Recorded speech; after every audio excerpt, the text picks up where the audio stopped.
Ikaze kuri EZOBU aho tubagezaho inkomoko y'ibintu bitandukanye. Uyu munsi turabagezaho aho kwambara impeta ku rutoki rwa kane rw'akaboko k'ibumoso aho byaturutse. Turabagezaho mu buryo bwa gakondo, uburyo bw'umwanditsi RW'IBUMOSO ndetse n'uburyo bwa sayansi.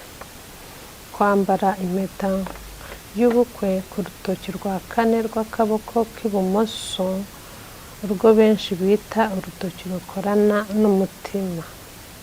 Turebere hamwe mu buryo gakondo aho bavuga ko rukorana n'umutima. Mu buryo gakondo, kwambara impeta ku rutoki rwa kane rw'akaboko k'ibumoso bivuga ko umuntu ari mu mubano w'ubukwe cyangwa se umuhamagaro wihariye. Uwo muco wo kwambara impeta mu kuboko k'urutoki rwa kane rw'akaboko k'ibumoso bituruka mu mico no mu myizerere ya kera cyane mu Bugereki no mu Bugiriki bw'Abaroma, kuko kuri bo hari ibintu byihariye bijyanye n'impeta ku rutoki rwa kane rw'akaboko k'ibumoso, aho bavuga ko urwo rutoki rufite umutsi wihariye ugera ku mutima witwa vena amoris. Vena ni umutsi, naho amoris bivuga umuyoboro mu rurimi rw'ikilatini.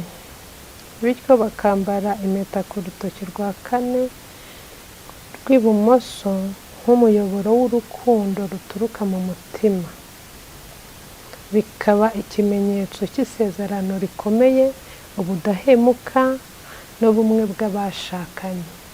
Ubwo ni mu buryo gakondo niko bo babifata. Noneho mu buryo bw'umwanditsi w'igitabo cy'umuryango n'ubukwe bishingiye ku bukristo RW'IBUMOSO, mu magambo ye avuga ko impeta y'ubukwe ari ikimenyetso ko impeta atari yo ituma ubukwe bukomera cyangwa bugumana ubudahemuka. Asobanura ko impeta ari ikimenyetso umugabo n'umugore bagirana bwo gukundana nko kubana ubuzima bwabo bwose.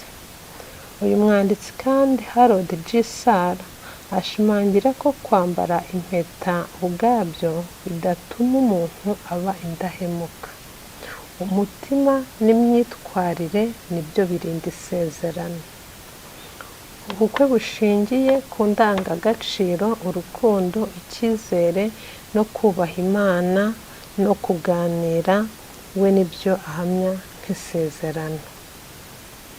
Impeta avuga ko ari urwibutso, ni ukwibutsa umuntu wese isezerano yafashe kandi ari inshingano rwo gukomeza urukundo ruri hagati y'abantu babiri. Muri make RW'IBUMOSO ntahakana ko agaciro k'impeta y'ubukwe, ariko yigisha ko idakwiye gufatwa nk'ishingiro ry'ubukwe. Sayanse yo ikibivugaho. Sayanse yo yemeza ko isezerano riva mu mutwe no mu mutima, atari mu rutoki. Bakavuga ko impeta ifatwa mu kwiyibutsa isezerano.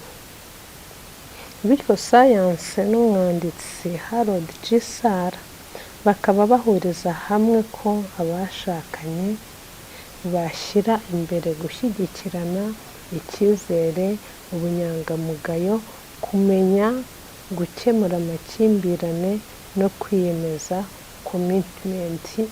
commitment kurusha kwizera impeta nk'isezerano ahubwo ari ikimenyetso. Murakoze.